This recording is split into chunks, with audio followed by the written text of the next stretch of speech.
Hello and welcome to this set of videos called Intro to Compose. I'm Rafael Sanchez and I'm an application engineer at Altair. Throughout these videos, I want to show you everything you need to know to get started using Compose as a zero-dimensional simulation tool.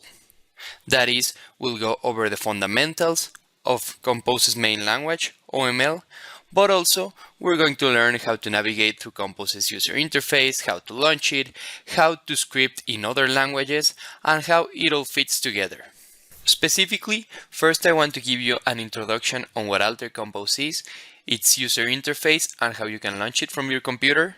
Afterwards, we'll go to the main section, OML Fundamentals. OML is the main language that you will handle when using Compose, and I want to give you an overview of all the basics so you can get started.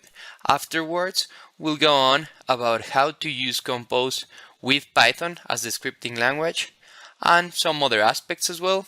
And at the end, I just want to give a very brief overview about Compose notebooks. So let's go ahead.